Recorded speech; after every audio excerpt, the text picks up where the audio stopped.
Good evening dear students. तो कैसे हैं आप सभी? उम्मीद करता हूं कि बिल्कुल ज़बरदस्त होंगे। और हमारा प्रीवियस क्लास आप सभी ने देखा होगा, तो मॉडर्न फिजिक्स का सबसे एनर्जेटिक सेशन था। हमने पूरे बेस के साथ आपको समझाया था कि कैसे स्टडी करना है, क्या क्या क्या इसके बेसिक फिनोमिना क्लियर करना चाहिए आपको।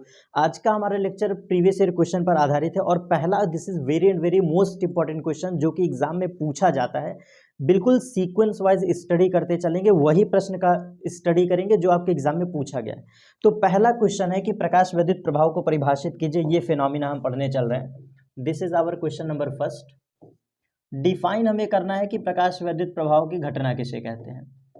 अगर आपने हमारा प्रीवियस सेशन देखा होगा तो मैंने वहां पर इसको बहुत अच्छे से ऑलरेडी बताया है, लेकिन एक बार फिर से जब प्रीवियस ईयर क्वेश्चन का स्टडी कर रहे हैं तो एक बार इसको देख लेते हैं। तो चलिए कॉपी कलम लेके बैठे रहिएगा। सिंपली आपको नोट डाउन कर लेना है कि जब किसी धातु के पृष्ठ पर, यहाँ से आपकी लैंग्वेज स्टार्ट होती है। एक ये हमने मेटल का सरफेस ले लिया। आप कह दो कि किसी धातु के पृष्ठ पर निश्चित आवृत्ति के विकिरण प्रकाश आपतित होने पर इलेक्ट्रॉनों का उत्सर्जन होना। आप क्या बोलोगे? किसी धातु के पृष्ठ पर जब निश्चित आवृत्ति की प्रकाश किरणें आपतित होती हैं तो इन धातु पृष्ठ से इलेक्ट्रॉन के उत्सर्जित होने की घटना ही प्रकाश वैद्युत प्रभाव फेनोमिना कहलाता है। ठीक है, यहाँ से इलेक्ट्रॉन क्या हो गया? उत्सर्जित हो गया। किसी धातु के पृष्ठ से इलेक्ट्रॉनों के उत्सर्जित होने की घटना ही कहलाती है प्रकाश वैद्युत प्रभाव। और बेसिकली इसमें आप रिप्रेजेंट करेंगे एक ये छोटा सा डायग्राम और ये टॉपिक आपका फिनिश। और अगर आप इसका थोड़ा सा और बेहतर रिप्रेजेंटेशन करना चाहें तो मैं कुछ एक्स्ट्रा पॉइंट इसका बता दे रहा हूँ। मुझे इसका इंग्लिश टर्मिनोलॉजी नहीं क्लियर है, बट मैं हिंदी टर्मिनोलॉजी नहीं क्लियर है, इंग्लिश में बता दे रहा हूँ। ये जो फोटो इलेक्ट्रिक इफेक्ट है या फिर इमिशन ऑफ इलेक्ट्रॉन, जिसको आप कहते हो ना कि इलेक्ट्रॉनों का उत्सर्जन, थोड़ा सा इमिशन ऑफ इलेक्ट्रॉन जो हमने अभी एक्सप्लेन किया, किसी धातु के पृष्ठ पर निश्चित आवृत्ति की प्रकाश किरणें या निश्चित आवृत्ति की विकिरण ऊर्जा गिरती है तो धातु के पृष्ठ से इलेक्ट्रॉनों के उत्सर्जन होने की घटना कहलाती है प्रकाश वैद्युत प्रभाव। ये बिल्कुल सही है। लेकिन अगर आपसे कोई बोले कि इलेक्ट्रॉन का उत्सर्जन कितने तरह से हो सकता है, इमिशन ऑफ इलेक्ट्रॉन कितने तरह से हो सकते हैं, तो इसी पॉइंट को डिफाइन करने के लिए मैं इंग्लिश में इस पॉइंट को कोरिलेट कर दे रहा हूँ। अगर आप लिख देते हैं तो बहुत ही बेहतर होगा। तो जो इमिशन ऑफ इलेक्ट्रॉन होता है ये कई तरह से होता है। एक होता है फील्ड इमिशन।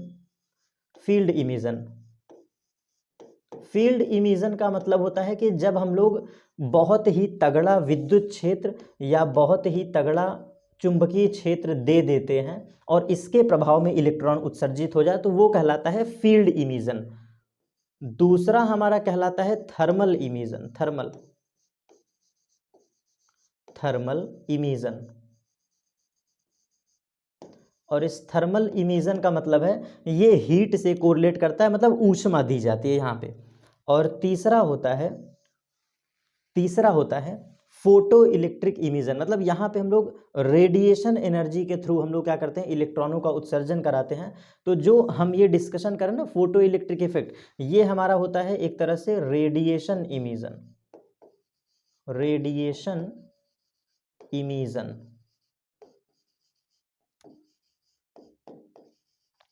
तो मिनिमम अगर आप इस तीन टाइप के फील्ड इफेक्ट को लिख देते हैं तो बहुत बेहतर रहेगा। एक फील्ड इमिशन, एक थर्मल इमिशन, एक रेडिएशन इमिशन। ठीक है, और बाकी एक और भी होता है। तो बहरहाल 3 सफिशियंट है। आप वही टॉपिक लिखो जिसको बोर्ड एग्जाम वाले मतलब बेहतरीन तरीके से आप एक्सप्लेन कर पाओ, या जितना आपके एनसीईआरटी के मतलब बिहाइंड है ये चीज़ें, बहुत अगेंस्ट उसके मत जाइए। तो ये बेसिक कॉन्सेप्ट है। अगर आप इतना रिप्रेजेंट कर देते हैं कि इलेक्ट्रॉनों का उत्सर्जन इन 3 तरह से होता है और जो हमें सिलेबस के अकॉर्डिंग लेके चलना होता है, मतलब क्लास 12th लेवल पे हमारे लिए रेडिएशन इमिशन माना जाता है मेनली। ठीक है, इसके बाद दूसरा क्वेश्चन हम डायरेक्टली डिस्कशन करते हैं। Our second question is Delhi आवृत्ति। देहली आवृत्ति प्लस देहली तरंग दैर्ध्य, ये 2 कॉन्सेप्ट हम एक साथ डिस्कशन कर लेंगे। आइए समझते हैं। देहली तरंग दैर्ध्य, ठीक है, इन दो कॉन्सेप्ट को हम पढ़ने चल रहे हैं। इसके साथ ही सबसे पहले डिस्कशन कर दे कि कार्यफलन क्या होता है, यहाँ से आपका थोड़ा दिमाग जो है वो खुल जाएगा। तो ये हमारा तीसरा क्वेश्चन हो गया, डिफाइन वर्क फंक्शन। पहले वर्क फंक्शन को समझ लें, फिर देहली आवृत्ति और देहली तरंगदैर्ध्य दोनों हमें क्लियर हो जाएगा। तो ये हमारा है कार्यफलन।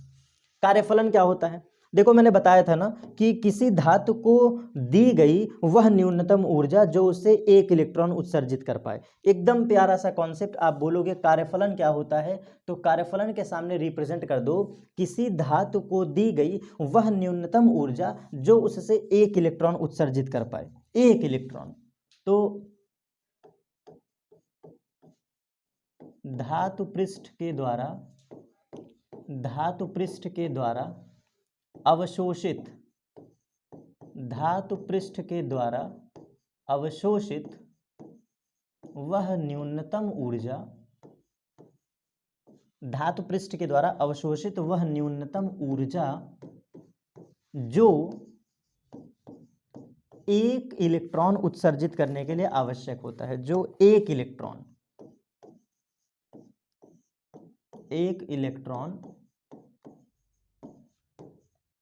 उत्सर्जित करने के लिए आवश्यक होता है बेसिकली। तो ये भी हमारा कॉन्सेप्ट कंप्लीट। आप इसको ऐसे समझिए कि वर्क फंक्शन जो है वो उतनी मिनिमम एनर्जी है या वह धातु पृष्ठ के द्वारा न्यूनतम आवश्यक ऊर्जा है, अगर ये नहीं दोगे तो इलेक्ट्रॉन उत्सर्जित होगा भी नहीं। तो डिस्क्राइब करने के लिए और डिटेल में आप बता सकते हैं, लेकिन कम से कम आपको इतना तो बताना ही होगा कि किसी धातु पृष्ठ पर आने वाले विकिरण प्रकाश के द्वारा अवशोषित की गई वह न्यूनतम ऊर्जा जो कि उस धातु पृष्ठ से एक इलेक्ट्रॉन उत्सर्जित करा सके। जो मैंने अभी बोला है इसी को आप नोट डाउन कर लीजिए परफेक्टली। तो this is your best definition. कार्यफलन को हम लोग फाई से रिप्रेजेंट करते हैं, आपको पता ही होगा।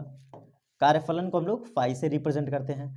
फाई जो है इसका फार्मूला होता है एच न्यू नॉट।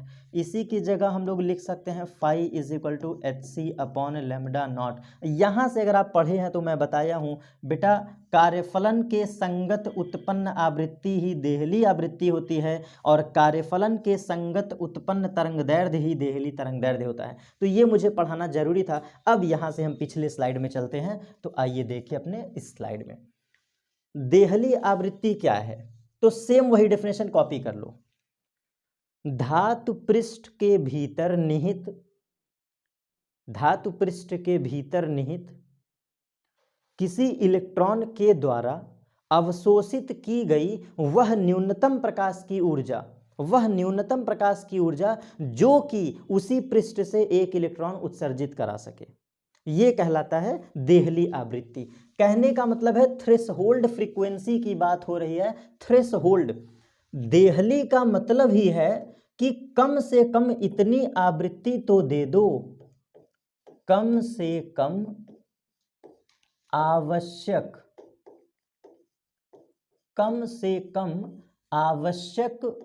विकिरण प्रकाश की आवृत्ति। विकिरण क्यों कह रहा हूं, क्योंकि ये पूरा प्रोसेस, पूरा photo electric effect radiation concept पर है, विकिरण कॉन्सेप्ट पर है, डुअल नेचर पे है। तो इसीलिए बोल रहा हूं कम से कम आवश्यक विकिरण प्रकाश की आवृत्ति, विकिरण प्रकाश की आवृत्ति जो धातु पृष्ठ से, धातु पृष्ठ से न्यूनतम एक इलेक्ट्रॉन उत्सर्जित कर सके, धातु पृष्ठ से न्यूनतम एक इलेक्ट्रॉन उत्सर्जित कर सके, कम से कम तो एक करे ही, न्यूनतम एक इलेक्ट्रॉन उत्सर्जित कर सके।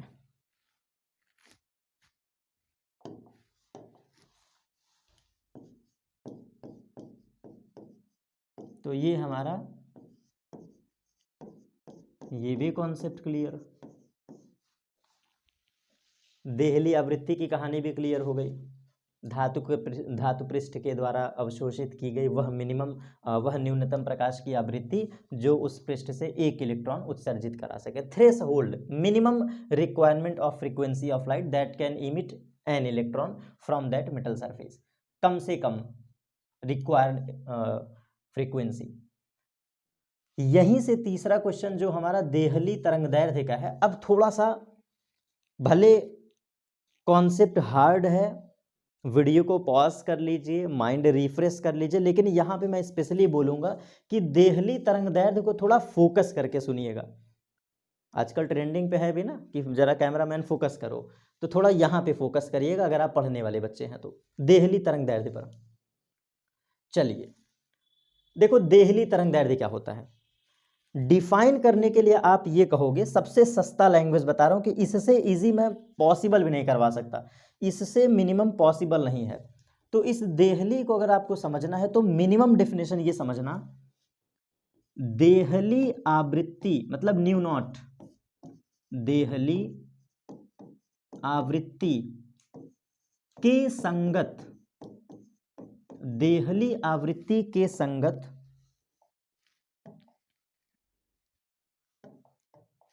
देहली आवृत्ति के संगत उत्पन्न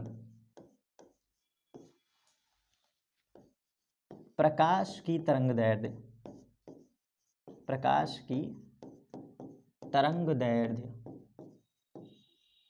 कहलाती है क्या, देहली तरंगदैर्ध्य। जो आपने न्यू नॉट दिया है या जो न्यू नॉट हमें रिक्वायर है, मतलब जो न्यू नॉट देहली आवृत्ति हमें आवश्यक है, कार्यफलन से संबंधित ये सारा कॉन्सेप्ट है भाई। जाहिर सी बात है, अगर आप वर्क फंक्शन फाई नहीं दोगे, ये कॉन्सेप्ट देखो, अगर आप वर्क फंक्शन फाई नहीं दोगे तो इलेक्ट्रॉन इमिट होगा नहीं।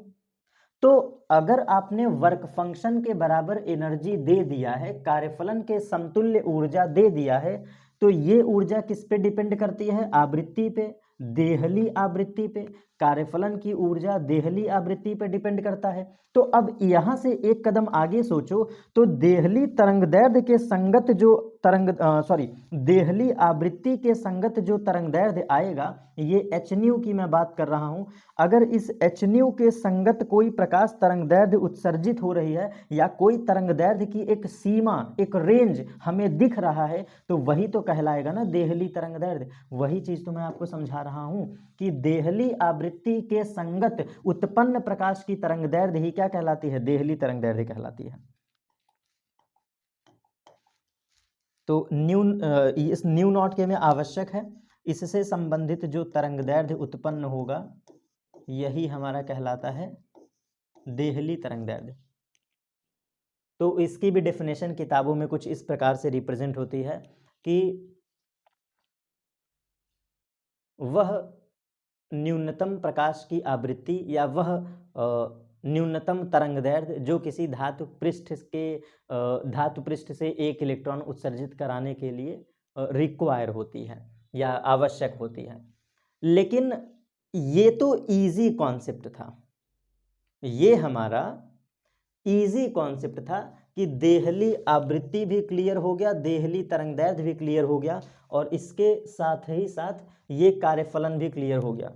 लेकिन इन सारे पॉइंट को अगर मैं शॉर्टकट वे में कोरिलेट करना चाहूँ, बिल्कुल इजी से इजी शॉर्टकट वे में, तो आप ऐसे याद रखना कि वर्क फंक्शन से कोरिलेट होगा न्यू नॉट देहली आवृत्ति, और देहली आवृत्ति से कोरिलेट हो जाएगा लैम्डा नॉट।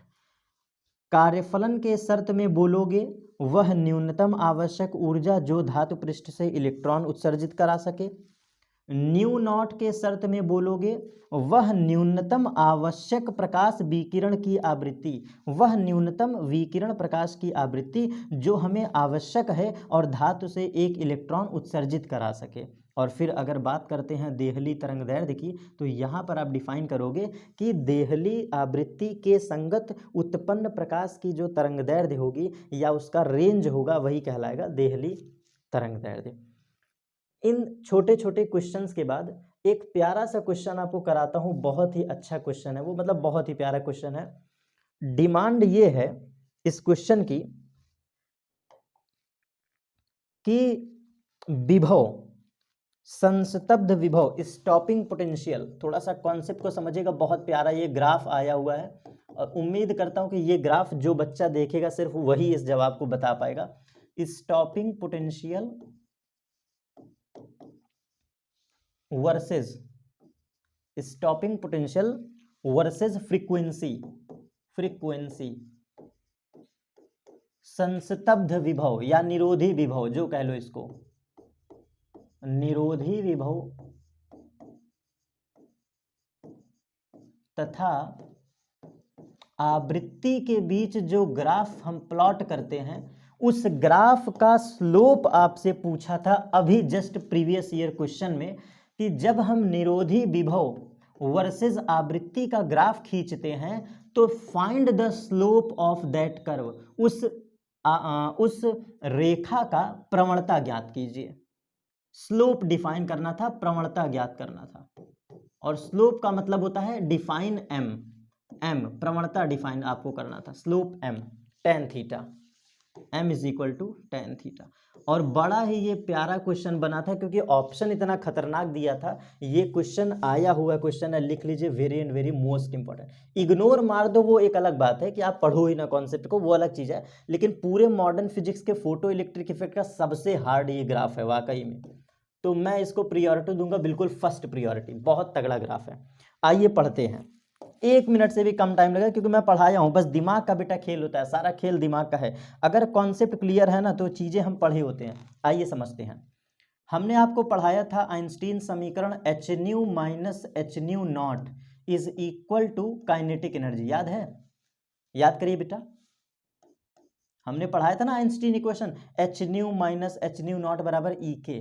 क्या हम अगर यहाँ से कॉमन लेना चाहें तो H nu minus H nu not में एच कॉमन ले सकते थे, कोई दिक्कत नहीं है, इक्वल टू इस काइनेटिक एनर्जी की जगह बस यही खेल एग्जाम में कर दिया था। इस मैक्सिमम काइनेटिक एनर्जी की जगह मैंने वीडियो में भी लिखवाया है कि आवश्यकता पड़ने पे आप ईवी नॉट इसको लिख सकते हैं फॉर स्टॉपिंग पोटेंशियल, निरोधी विभव के लिए। निरोधी विभव के द्वारा सबसे अत्यधिक ऊर्जावान इलेक्ट्रॉन को रोका जाता है, याद करिए, ये भी मैंने लिखा है वीडियो में। निरोधी विभव वह विभव होता है जो फोटो इलेक्ट्रिक करंट को शून्य कर दे, प्रकाश वैद्युत धारा का मान 0 कर देता है। और स्पेशली मैंने वीडियो में लिखा हुआ है कि निरोधी विभव वह ऊर्जा होता है जो सबसे अधिक ऊर्जावान इलेक्ट्रॉन को रोकता है, रोकने का कार्य करता है। तो यहां से हम समझ सकते हैं कि ये एच न्यू है, ये ईवी नॉट है, मतलब ग्राफ तो यही होगा, 100% ग्राफ तो यही होगा। अगर हम लोग इस ई का पक्षांतर कर दें तो ये विभव V not is equal to लिखा जा सकता है H by E nu minus H nu not by E. और यही ग्राफ आपसे पूछा है एग्जाम में, यहां से हमारा स्लोप आ चुका है। सर कैसे? इसको एज्यूम कर लो वाई एक्सिस, ठीक है, इसको एज्यूम कर लो वाई एक्सिस, ये पूरा डाटा हमारा सी कार्य करता था, याद करो, y बराबर एम एक्स माइनस सी ग्राफ, या इसी को हम लोग वर्क फलन कहते थे, वर्क फंक्शन कार्य फलन कहते थे। तो ये y एक्सिस हो गया, और ये एच न्यू नॉट बाई ई जो है, ये एच न्यू नॉट बाई ई है, ये एम एक्स माइनस सी का काम कर रहा है। तो यहाँ से जो ये वाला ग्राफ बचा, यहीं पे मैं डिफाइन कर दूं बेटा, ये हमारा है एक्स एक्सिस, आवृत्ति क्या है? एक्स एक्सिस, ये क्या है? एक्स एक्सिस है। तो एक्स एक्सिस पे आवृत्ति आना चाहिए और वाई एक्सिस पे विभव आना चाहिए। तो ये ग्राफ नहीं दिख गया, y बराबर एम एक्स माइनस सी, तो m की वैल्यू क्या है? h बाई ई, और यही आपके ऑप्शन में दिया था, उस लाइन का स्लोप होगा h बाई ई, प्रवणता का आंसर होगा h बाई ई। और कहाँ से हमने कंपैरिजन कर लिया? From Einstein equation. क्या मैंने ये नहीं पढ़ाया है? बिल्कुल पढ़ाया है, बस इस ईवी नॉट की जगह हाफ एम वी स्क्वायर था। तो according to question, according to demanding that question board examination paper, आप सिंपली डिफाइन कर लो भैया कि ईवी नॉट कब रखना है और हाफ एम वी स्क्वायर कब रखना है। तो यहाँ पे हमने ईवी नॉट रखा और ई का पक्षांतर कर दिया, H by E he value हो गई। तो ये देखिए एच बाई ई जो डाटा है, दिस इज आवर क्वेश्चन। और कैसे हमने कोरिलेट किया? वाई बराबर एम एक्स माइनस सी ग्राफ से। तो ये ग्राफ आपका पूरा क्लियर हो गया। और अगर इसका आप डायग्राम बनाना चाहें तो छोटा सा मैं डायग्राम भी दिखा दे रहा हूँ, ये देखिए, छोटा सा इसका डायग्राम भी दिखा दे रहा हूँ। ये हमारा आवृत्ति का ग्राफ है एक्स एक्सिस पे, और ये निरोधी विभव का ग्राफ है वाई एक्सिस पे।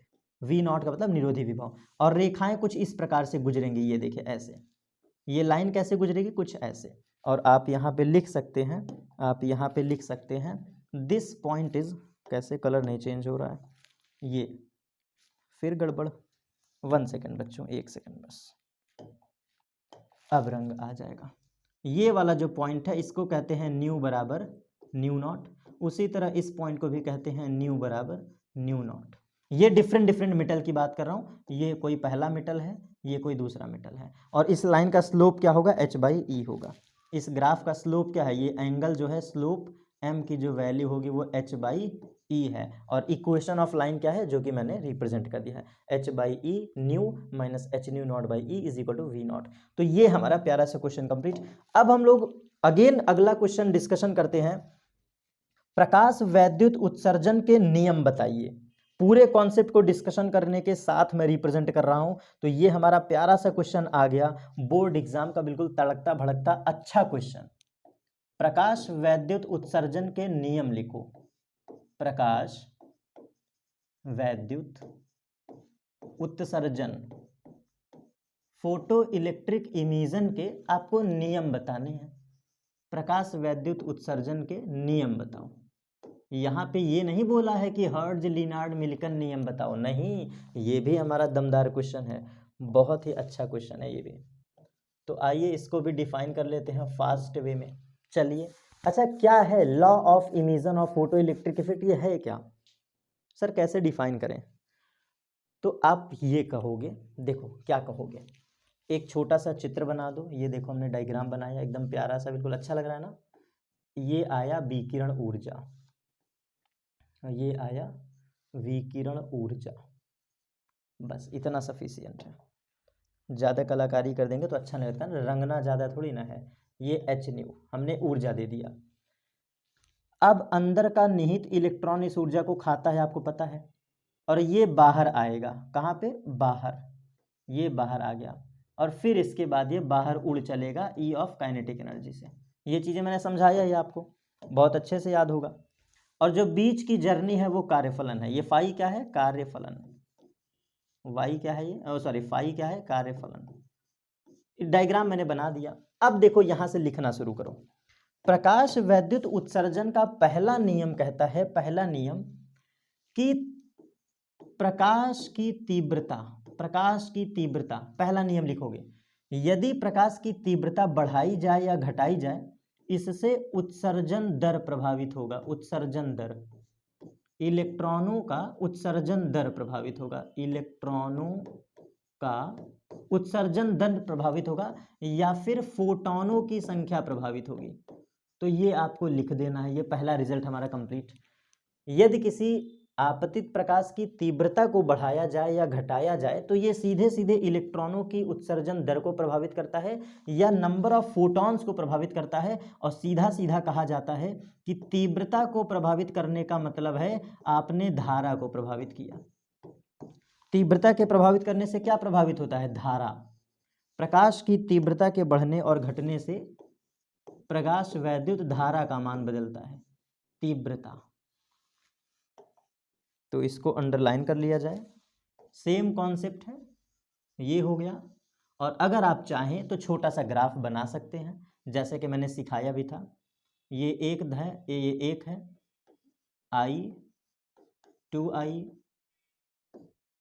ठीक है, और ये स्लोप जाके पीछे मिलेगा, ये जा करके इसका स्लोप पीछे मिलता है यहाँ पर, ये हमने डायग्राम में बनवाया था। और दोनों एक ही जगह काटेंगे, सॉरी ये एक ही जगह काटेंगे, इसको भी सही कर दें।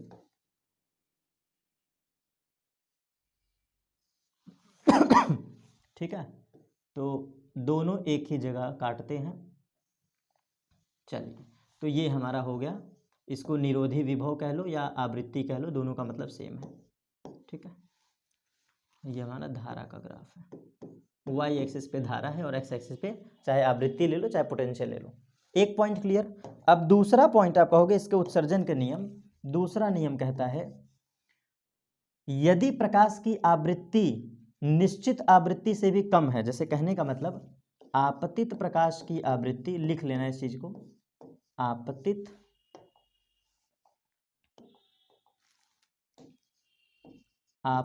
प्रकाश की आवृत्ति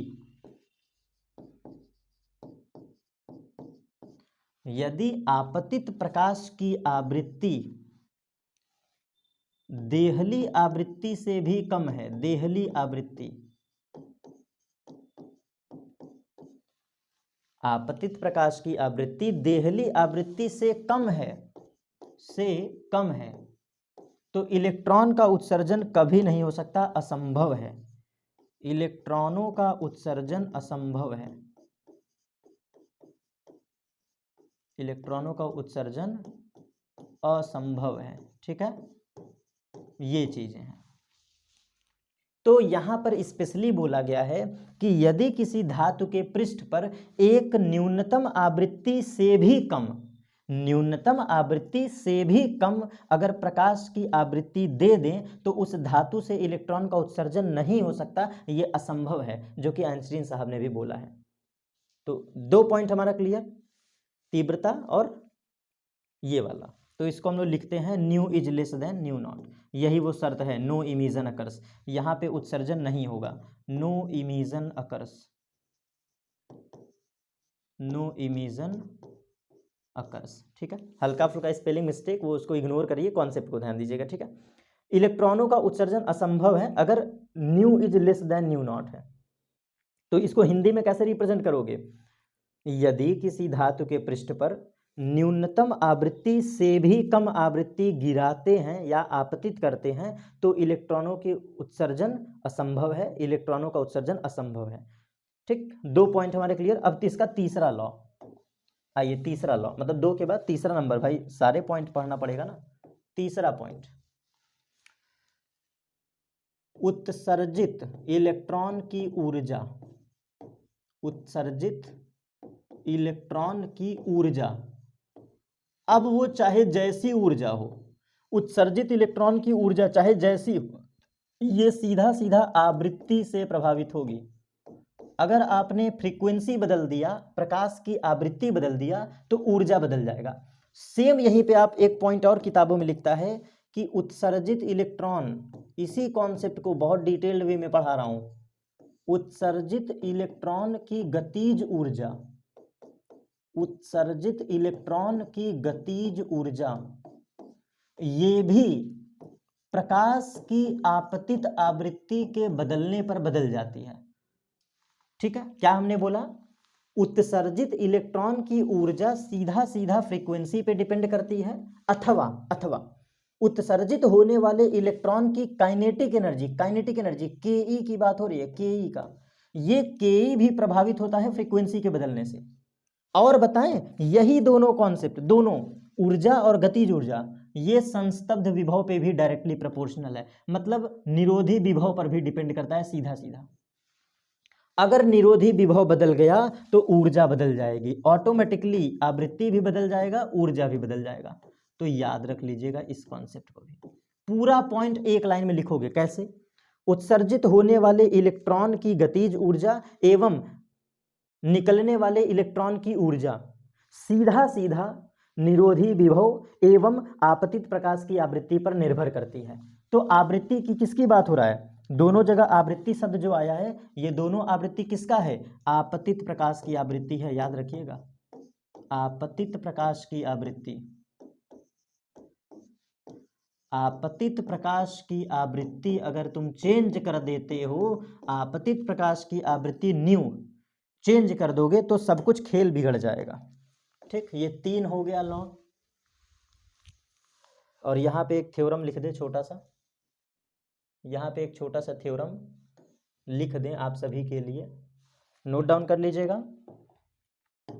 थ्योरम देखिएगा क्या है, ईके की जो वैल्यू होती है फॉर दिस ईवी नॉट जरूर लिखिएगा, और जो ईके की वैल्यू होती है ये हाफ mv स्क्वायर होता है, हाफ mv स्क्वायर, ये 2 फार्मूला जरूर याद रखिएगा।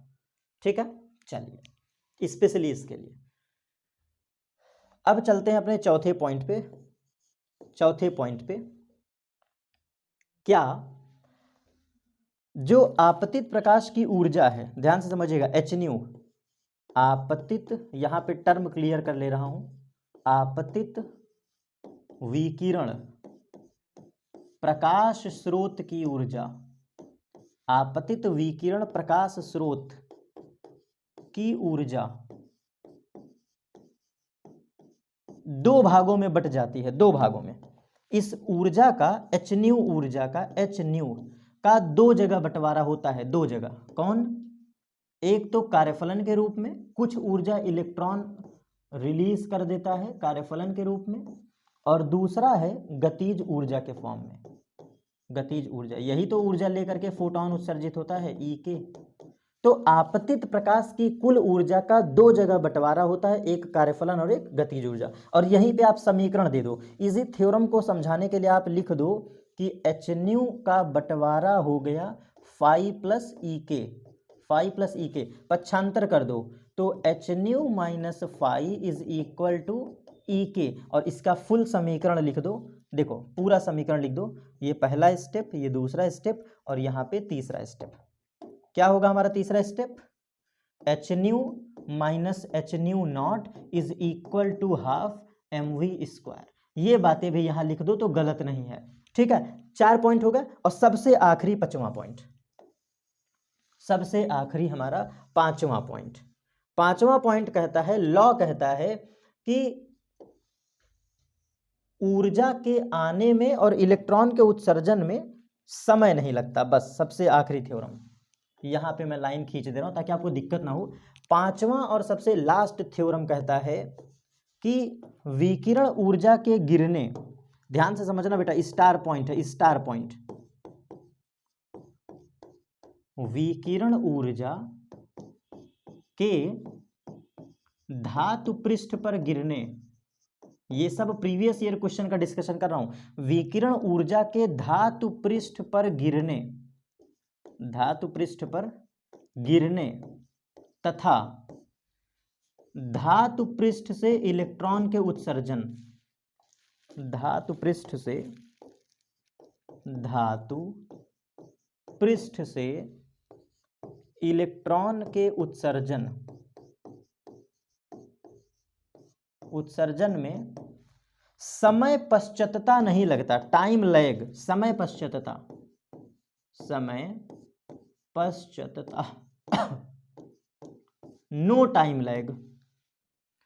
मतलब विकिरण ऊर्जा धातु पृष्ठ पर गिरा और इलेक्ट्रॉन का निकलना, इलेक्ट्रॉन का उत्सर्जन, इन दोनों में नो टाइम लैग होता है। यहां लिख लो, no time lag, no time lag, थोड़ा भी समय नहीं लगता। ये कहानी कुछ इस प्रकार है, आइए देखिए, ये कहानी कुछ इस प्रकार है, एकदम तगड़ा, बिल्कुल तगड़ा कॉन्सेप्ट। ये धातु है, क्या है भैया? धातु है। जैसे ऊर्जा आया, ये देखो, जैसे ऊर्जा आया किस पर? धातु पर। ये ऊर्जा जैसे गिरा, जैसे गिरा तुरंत यहां से बेटा इलेक्ट्रॉन बाहर, मतलब इतना फास्ट प्रोसेस होता है, इतना फास्ट प्रोसेस, इलेक्ट्रॉन तुरंत बाहर। और इस प्रोसेस को होने में 10 की घात -8 समय लगता है, इसी को कहते हैं नो टाइम लैग। मतलब प्रकाश आया, गिरा, और 10 की घात -8 सेकंड के भीतर, 10 की घात -8 सेकंड के भीतर ही निकल जाता है। इसी को कहते हैं no time lag between the emission of electron and incident radiation of energy. तो इन 5 नियम को अगर आप लिख देते हैं तो ये है प्रकाश वैद्युत उत्सर्जन का बेसिक नियम। अब कुछ लोग कहेंगे सर आप हर्ट्ज लिनार्ड मिलिकन परीक्षण पढ़ाए थे, उसको आप पूरा पूरा क्यों नहीं लिखे? बेटा वो अलग रिजल्ट है, आया वहीं से है, सारे कॉन्सेप्ट आए वहीं से हैं, लेकिन वो रिप्रेजेंटेशन कुछ और था। वहां पे हम विधिवत वे में सबको पढ़े थे कि क्या था निरोधी विभव, क्या था ऊर्जा, क्या था ग्राफ, कैसे कैसे चेंज होती हैं सारी चीजें। ये पॉइंट क्लियर। अब चलते हैं अपने नेक्स्ट कॉन्सेप्ट को पढ़ने, जिसको आपको समझना होगा फिर से। क्वेश्चन नंबर, ये हमारा क्वेश्चन नंबर क्या था, एक बार चेक कर लें। चलिए, इस नंबर हमने नहीं डाला है, बट फिर भी एक बार देख लेते हैं। 1 2 3 4 5 6। अब हमारा 7वां क्वेश्चन है इस स्लाइड में, 7वां क्वेश्चन, 7वां क्वेश्चन। ये भी बहुत तगड़ा प्रश्न है जो आपको पहली बार इसका जवाब दे रहा हूं, बिल्कुल जबरदस्त कॉन्सेप्ट। क्वेश्चन नंबर 7,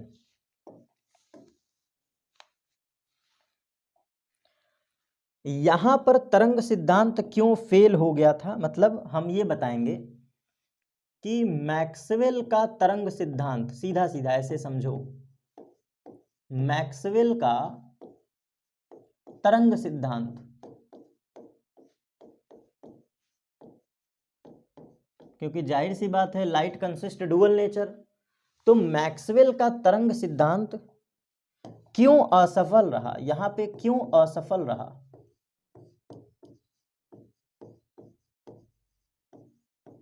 क्यों असफल रहा, ये हमारा क्वेश्चन है। जैसे भाई जाहिर सी बात है लाइट कंसिस्ट डुअल नेचर, कोई तो ऐसा रीजन होगा कि यहाँ पे वेव नेचर फेल कर गया, तभी तो प्लैंक साहब ने अपना सिद्धांत दिया।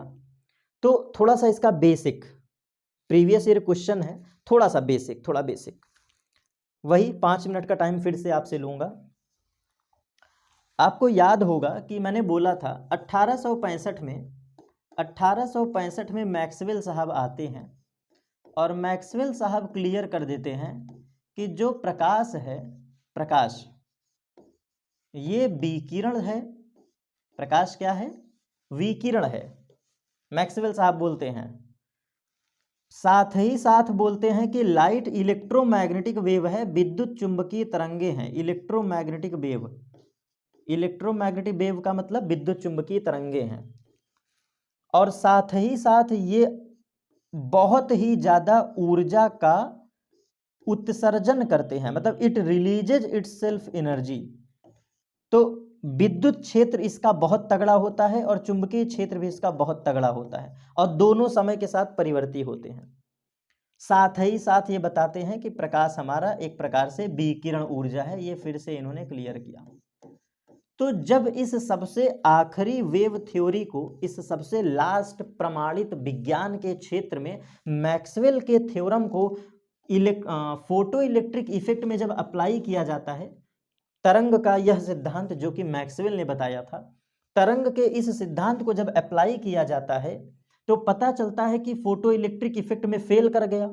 तो क्या है फेल्योर्स और प्लैंक साहब ने क्या माना है, तो उसी का मैं जवाब देने चल रहा हूं। आइए सारे पॉइंट्स को दिमाग लगा के सुनेंगे अच्छे से, बहुत ही प्यारा कॉन्सेप्ट है, बहुत ही तगड़ा कॉन्सेप्ट है, ध्यान से सुनिएगा बेटा, बहुत अच्छा कॉन्सेप्ट है। पहला फैक्ट कहता है, जैसा कि तरंग सिद्धांत कहता है, ध्यान से सुनिएगा, जैसा कि तरंग सिद्धांत कहता है, यदि तीव्रता को बढ़ाया जाए, जाके व्यतिकरण का चैप्टर देखो और वहां देखना ध्यान से, यदि तीव्रता को बढ़ाते हैं तो आयाम बढ़ता है। थ्योरी कहता है कि यदि हम आपतित प्रकाश की तीव्रता बदलते हैं तो आपतित प्रकाश के तीव्रता के बदले जाने से आयाम बदलता है, आयाम। व्यतिकरण के सिद्धांत में जाके चेक करिए, लिखा है ना ये फैक्ट। तरंग सिद्धांत बोलता है यदि प्रकाश की तीव्रता बदलोगे तो आयाम बदलेगा, और आयाम के बदलने से उत्सर्जित इलेक्ट्रॉन की ऊर्जा बदल जाएगी। ये कहता है तरंग सिद्धांत। ये कौन कहता है? तरंग सिद्धांत। It means according to Maxwell wave theory, तीव्रता बदला, आयाम बदल गई, आयाम के बदलने से इलेक्ट्रॉन की ऊर्जा बदल जाती है। लेकिन जब वास्तविक परीक्षण किया गया, अब यहां पे लॉजिक समझिएगा, लेकिन वास्तविक परीक्षण में पता चलता है, लेकिन वास्तविक परीक्षण में यह पता चलता है कि तीव्रता के लाख बदलने से, इंटेंसिटी, तीव्रता, फोटो इलेक्ट्रिक इफेक्ट का थ्योरी कहता है, प्रैक्टिकल थ्योरी कहता है, हर्ट्ज लिनार्ड मिलिकन का एक्सपेरिमेंट कहता है कि तीव्रता के बदलने से धारा बदल गई। तीव्रता के बदलने से प्रकाश वैद्युत धारा बदल गया, साथ ही साथ उत्सर्जित इलेक्ट्रॉन की दर बदल गई, उत्सर्जित इलेक्ट्रॉन की दर, उत्सर्जित इलेक्ट्रॉन की दर बदल गई, लेकिन कहीं पर भी ऊर्जा नहीं बदला, कहीं पर भी ऊर्जा नहीं बदला। कहां पर? फोटो इलेक्ट्रिक इफेक्ट में। फोटो इलेक्ट्रिक इफेक्ट फिनोमिना में कहीं भी तीव्रता के बदले जाने से ऊर्जा आज तक नहीं बदली है। पूरे वीडियो में देख लो, मैंने कहीं बोला है? तो यही था फेल्योर, यही था फेल्योर। क्योंकि इन रियलिटी, वास्तविकता कहती है प्रकाश विद्युत प्रभाव की घटना, अगर तरंग साहब सही है, सॉरी गलत बोल गया, अगर मैक्सवेल का तरंग सिद्धांत सही है, मैक्सवेल का तरंग सिद्धांत सही है, तो रूल कहता है, अकॉर्डिंग टू रूल, तीव्रता बदला तो आयाम बदली, और आयाम के बदलने से इलेक्ट्रॉन की ऊर्जा बदल जाती है, according to theory of wave concept given by, described by Maxwell साहब। लेकिन जब इसका वास्तविकता में परीक्षण किया गया, जब हर्ट्ज, लिनार्ड, मिलिकन ने 1904 में एक्सपेरिमेंट किया, 1900 के दौरान, ये कहां पे? फोटो इलेक्ट्रिक इफेक्ट में। फोटो इलेक्ट्रिक इफेक्ट में हर्ट्ज, लिनार्ड, मिलिकन एक्सपेरिमेंट जब करते हैं तो हमें पता चलता है कि तीव्रता के बदले जाने से धारा बदलती है, उत्सर्जित इलेक्ट्रॉन का दर बदला, लेकिन कहीं पर भी निकलने वाले इलेक्ट्रॉन की एनर्जी नहीं बदली। तो यही था पहला फेल्योर, किसका? मैक्सवेल साहब का। और यहां पे ये फेल कर जाता है, तभी थ्योरी रखी गई किसकी? नई थियरी प्लैंक क्वांटम साहब रखते हैं यहीं पे। तो हम फेल्योर पढ़ा रहे हैं। अब आइए दूसरा फेल्योर पढ़ते हैं। समझ में आ गया होगा बिल्कुल अच्छे से, मुझे पूरा भरोसा है कि आपको समझ में आ गया होगा।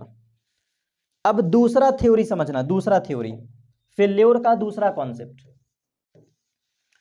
मैक्सवेल साहब ने बोला था, मैक्सवेल साहब ने, कि कोई भी विकिरण ऊर्जा, ध्यान से सुनिएगा बेटा, मैक्सवेल साहब ने बोला था, कोई भी विकिरण प्रकाश, कोई भी रेडिएशन एनर्जी, कोई भी विकिरण प्रकाश धातु के पृष्ठ पे गिराओगे, ध्यान से समझना, मैक्सवेल साहब बोलते हैं दूसरा फेल्योर है कि विकिरण प्रकाश का स्रोत, विकिरण प्रकाश ऊर्जा, विकिरण प्रकाश ऊर्जा किसी भी धातु पृष्ठ पर गिराओगे, किसी भी धातु पृष्ठ पे, तो इलेक्ट्रॉनों का उत्सर्जन होगा, इलेक्ट्रॉनों का उत्सर्जन होकर रहेगा। मतलब ये होकर रहेगा, कोई रोक नहीं सकता है इसको। इलेक्ट्रॉनों का उत्सर्जन बिल्कुल होकर रहेगा, कोई नहीं रोक सकता इसको।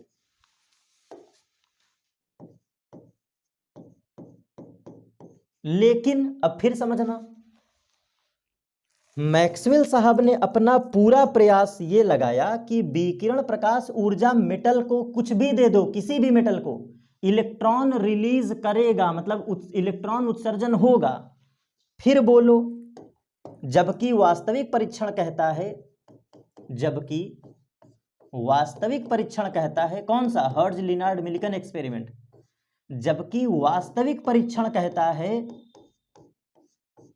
रियल एक्सपेरिमेंट सेज, फ्रीक्वेंसी कुछ भी नहीं होना चाहिए, विकिरण प्रकाश की ऊर्जा कुछ भी नहीं होना चाहिए, कार्यफलन होना चाहिए कम से कम। तो वास्तविक परीक्षण कहता है कि न्यूनतम प्रकाश की आवृत्ति, न्यूनतम प्रकाश की आवृत्ति न्यू नॉट होना ही चाहिए, न्यूनतम प्रकाश की आवृत्ति न्यू नॉट, देहली आवृत्ति होना ही चाहिए। इससे नीचे चले गए तो नो इमिशन अकर्स, देहली आवृत्ति के बराबर होना ही चाहिए। यह था इनका सेकंड फेल्योर। क्या कॉन्सेप्ट हमने समझा?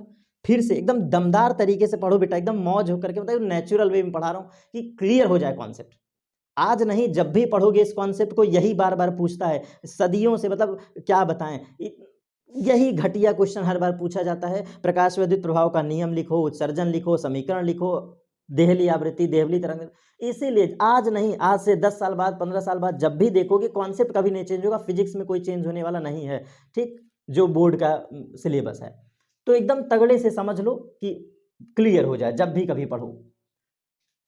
मैक्सवेल साहब ने बोला कि यदि विकिरण प्रकाश की ऊर्जा कुछ भी हो, कुछ भी, इंसिडेंट रेडिएशन की एनर्जी कुछ भी हो, एच न्यू हो, कुछ भी हो, एच न्यू लिख दे रहा हूं, कुछ भी हो, धातु पृष्ठ पे अगर वो गिर गया है तो इलेक्ट्रॉनों का उत्सर्जन होके रहेगा, कोई ताकत रोक नहीं सकता। लेकिन 1900 का परीक्षण कहता है, इन 1900 hertz Lenard Millikan experiment says, अगर प्रकाश की आवृत्ति, यदि आपतित प्रकाश की आवृत्ति देहली आवृत्ति से कम है तो इलेक्ट्रॉन नहीं उत्सर्जित होगा। ये वास्तविक परीक्षण कहता है। तो ये इनका सेकंड फेल्योर हो जाता है। इसी को हमने शॉर्टकट में पढ़ाया है, if new is less than new not know emission occurs, उत्सर्जन नहीं होगा, नो इमिशन अकर्स। ठीक है, दो फेल्योर इनका हम पढ़ लिया आज के क्लास में, एक फेल्योर और पढ़ लो और ये है इनका तीसरा फेल्योर। इतना फेल्योर पढ़ने के बाद अब मैक्सवेल साहब को छोड़ देंगे, नहीं तो पता चले कि उनकी आत्मा आके हमें परेशान करने लगेगी, कहेगी कि हमने थियरी दिया और आप हमें को गलत साबित कर रहे हो। तो बस एक बार इनकी और बेइज्जती कर लेते हैं और फिर इसके बाद इनको छोड़ देंगे। तीसरा इनका फेल्योर पढ़ लिया जाए और यही सबसे आखिरी फेल्योर है। ठीक है, चलिए तो क्या है भैया तीसरी बेइज्जती मैक्सवेल साहब की?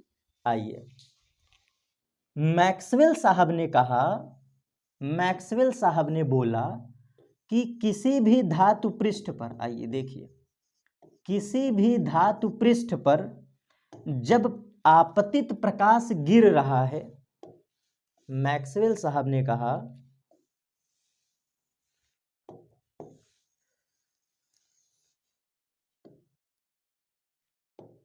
मैक्सवेल साहब ने कहा कि जब हम प्रकाश की आपतित प्रकाश गिरा रहे हैं सोर्स पे, ये सोर्स पे, तो ये भावनाओं में बह गए, फीलिंग में चले गए, मतलब वो है ना गाना, भावनाओं में बह जाना, भावना में बह गए। मैक्सवेल साहब ने सोचा कि जब हम धातु पर गिरा रहे हैं विकिरण प्रकाश, आपतित प्रकाश गिर रही है, तो ये किसी फिक्स एरिया में गिरेगा। जैसे कहने का मतलब धातु का पृष्ठ है तो ये किसी निश्चित क्षेत्रफल में गिरेगा ना, जाहिर सी बात है। अगर हम विकिरण प्रकाश स्रोत धातु पर गिरा रहे हैं तो ये किसी न किसी फिक्स्ड एरिया में गिरेगा ना, फिक्स्ड एरिया में, निश्चित क्षेत्रफल में। तो मैक्सवेल साहब इसी बात में बह गए कि अगर आपतित प्रकाश किसी निश्चित क्षेत्रफल पे गिर रहा है तो बचे खुचे इलेक्ट्रॉन को ऊर्जा अवशोषित करने में समय लगेगा। ध्यान से समझना जो बचे खुचे इलेक्ट्रॉन हैं इनको ऊर्जा अवशोषित करने में समय लगेगा, क्योंकि फिक्स एरिया में गिर रहा है लाइट, फिक्स एरिया में। तो धीरे धीरे मेटल गर्म होगा। थोड़ा फील करिएगा, feel this concept.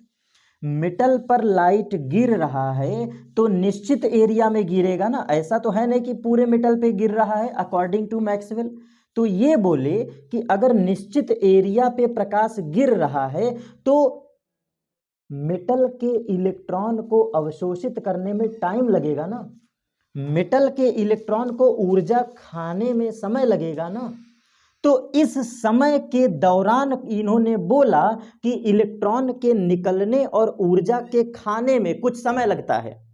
It means ये जो पूरे इलेक्ट्रॉन है इनसाइड द मेटल, इन इलेक्ट्रॉनों को ऊर्जा पाने में समय लगेगा, और जब ऊर्जा पाने में समय लगेगा तो इसका मतलब उत्सर्जन होने में भी समय लगेगा। इसका मतलब मेटल से इलेक्ट्रॉन उत्सर्जित होने में भी क्या लगेगा, कहीं ना कहीं समय लगेगा। लेकिन वास्तविक परीक्षण क्या कहता है, but reality says, but real phenomena says no time lag. Real phenomena says मतलब वास्तविक परीक्षण कहता है, वास्तविक परीक्षण क्या कहता है, नो टाइम लैग। वास्तविक परीक्षण कहता है no time lag between the emission of electron and incident radiation of energy on the metal surface. तो ये हमारा कॉन्सेप्ट खत्म, और यही था तीसरा फेल्योर। कहने का मतलब इन्होंने ये कहा कि निश्चित एरिया पे अगर प्रकाश गिर रहा है तो धीरे धीरे ऊर्जा एब्जॉर्ब होगा, थोड़ा थोड़ा ऊर्जा एब्जॉर्ब होगा, और जब थोड़ा थोड़ा ऊर्जा एब्जॉर्ब होगा तो निकलने में भी समय लगेगा, धातु से इलेक्ट्रॉन निकलने में भी समय लगेगा। लेकिन प्लैंक साहब ने बोला, आइंस्टीन साहब ने बोला कि जैसे ऊर्जा गिरा तुरंत इलेक्ट्रॉन निकल जाता है, जैसे ऊर्जा गिरा तुरंत इलेक्ट्रॉन निकल जाता है, नो टाइम लैग। तो यही तीन फेल्योर मैक्सवेल साहब को पूर्णतः गलत कर देते हैं। और आपको बताएं, वास्तविकता कह रहे हैं बेटा एकदम सेम ऑर्डर का कॉन्सेप्ट चल रहा है, बिल्कुल सीक्वेंस में। इन फेल्योर के बाद मैक्सवेल का ये फेल्योर जब समाप्त हुआ तभी तभी आधार रखा गया प्लैंक का क्वांटम सिद्धांत। समझिएगा कहानी को, प्लैंक का क्वांटम सिद्धांत इसीलिए यहां पर रखा गया क्योंकि मैक्सवेल की थ्योरी फेल कर जाती है, मैक्सवेल का सिद्धांत। तो अब आपको समझ में आया क्या रीजन था। मैक्सवेल की थियरी पहले ही फेल्योर साबित हो चुकी थी 1865 से 90 के दौरान। कहने का सेंस है 1865 में इन्होंने बताया और 1904 में हर्ट्ज लिनार्ड मिलिकन का मिलजुल करके जो परीक्षण हुआ, और इसी दौरान 1900 में हमारा प्लैंक क्वांटम थ्योरी आता है। प्लैंक क्वांटम थ्योरी, और ये पूरी तरह से इनको फेल्योर साबित कर देता है, इनको गलत असफल साबित कर देता है। तो इस दौरान हम भूमिका रखते हैं नए कॉन्सेप्ट के, नए तड़कते भड़कते खतरनाक कॉन्सेप्ट का, वही है हमारा प्लैंक का क्वांटम सिद्धांत। तो अभी मैं एट प्रेजेंट में प्लैंक का क्वांटम सिद्धांत नहीं पढ़ाने वाला हूं, इसके बारे में अलग से डिस्कशन कर लूंगा बता करके। लेकिन ये था रीजन क्यों प्लैंक का क्वांटम सिद्धांत रखा गया। तो प्लैंक का क्वांटम सिद्धांत आप समझ गए होंगे कहां से फेल्योर हुआ, कैसे। अब इस कॉन्सेप्ट को अभी ना डिस्कस करके मैं अपने अगले नेक्स्ट क्वेश्चन पर आता हूं। वो है हमारा प्यारा सा कॉन्सेप्ट, क्या है प्रकाश की द्वैती प्रकृति। आइए, ये भी एक प्रश्न बनता है कि प्रकाश की द्वैती प्रकृति को सिद्ध कीजिए। तो डुअल नेचर ऑफ लाइट को थोड़ा सा हम बस लिखना सिखाएंगे एक स्लाइड में complete. Dual nature of light, प्रकाश की द्वैती प्रकृति, प्रकाश की द्वैती प्रकृति, ये हमारा प्रश्न है। ये हमारा प्रश्न है कि प्रकाश की द्वैती प्रकृति सिद्ध कीजिए। क्यों प्रकाश द्वैती प्रकृति है। चलिए, तो डुअल नेचर ऑफ लाइट क्या कहता है। अरे ये भी आप पढ़े हुए हैं, मुझे ज्यादा टाइम लगेगा नहीं पढ़ाने में, बहुत अच्छे से पढ़े हो सर। क्या 1650 में न्यूटन साहब ने सिद्ध किया कि प्रकाश छोटे छोटे कणिका का समूह होता है, कणों का समूह होता है। और इन्होंने कुछ परीक्षण किया, वो है परावर्तन और अपवर्तन की घटना, जिससे सिद्ध होता है कि प्रकाश कणीय प्रकृति है। क्या 1650 में न्यूटन का कणी का सिद्धांत, ऐसे लिख लो बिल्कुल, किताबी लैंग्वेज नहीं, वो कॉन्सेप्ट पढ़ो जो एकदम तगड़ा हो। एनसीईआरटी छूने की आवश्यकता आपको नहीं पड़ेगी, उससे बेहतर कंटेंट है ये, ठीक। अकॉर्डिंग टू रूल 1650 में न्यूटन का कणी का सिद्धांत कहता है, न्यूटन का कणी का सिद्धांत, न्यूटन्स कॉर्पस्क्यूलर थ्योरी। थोड़ा इंग्लिश लिख दिया करिए, थोड़ा सा एग्जामिनर अट्रैक्ट होता है इन सब चीजों से। न्यूटन्स कॉर्पस्क्यूलर थ्योरी, ठीक है, कॉर्पस्क्यूलर थ्योरी। तो 1650 में न्यूटन का कणी का सिद्धांत कहता है कि प्रकाश कणों का समूह होता है, छोटे छोटे कणों का समूह, जो कि परावर्तन और अपवर्तन घटना सिद्ध करता है, परावर्तन एवं अपवर्तन घटना सिद्ध करता है। और यहां से प्रूव हो जाता है कि प्रकाश कण है। यहां से सिद्ध होता है कणीय प्रकृति, यहां से सिद्ध होता है बेटा कणीय प्रकृति, ठीक है, कणीय प्रकृति।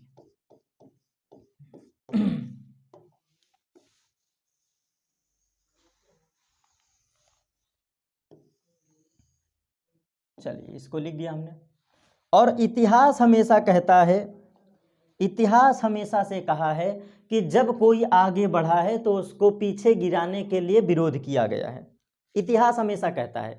आज का ही युग आप देख लो, अगर आप कुछ अच्छा काम कर रहे हो तो लोग गिराएंगे जरूर, तुम्हारी बेइज्जती करेंगे, गरियाएंगे, तुमको डिमोटिवेट करेंगे, होता है, लाजमी है। तो 1650 में जब न्यूटन साहब ने ये बात रखा तो इन्हीं के समकालीन, इन्हीं के सेम सगे भाई कह लो, हित्र मित्र दोस्त यार कह लो, वो एक नई थियरी देते हैं कि प्रकाश तरंग है। हाइगेंस साहब, थोड़ा सा बस हिंट दे रहा हूं, यही चीज आपको यहां लिखना है।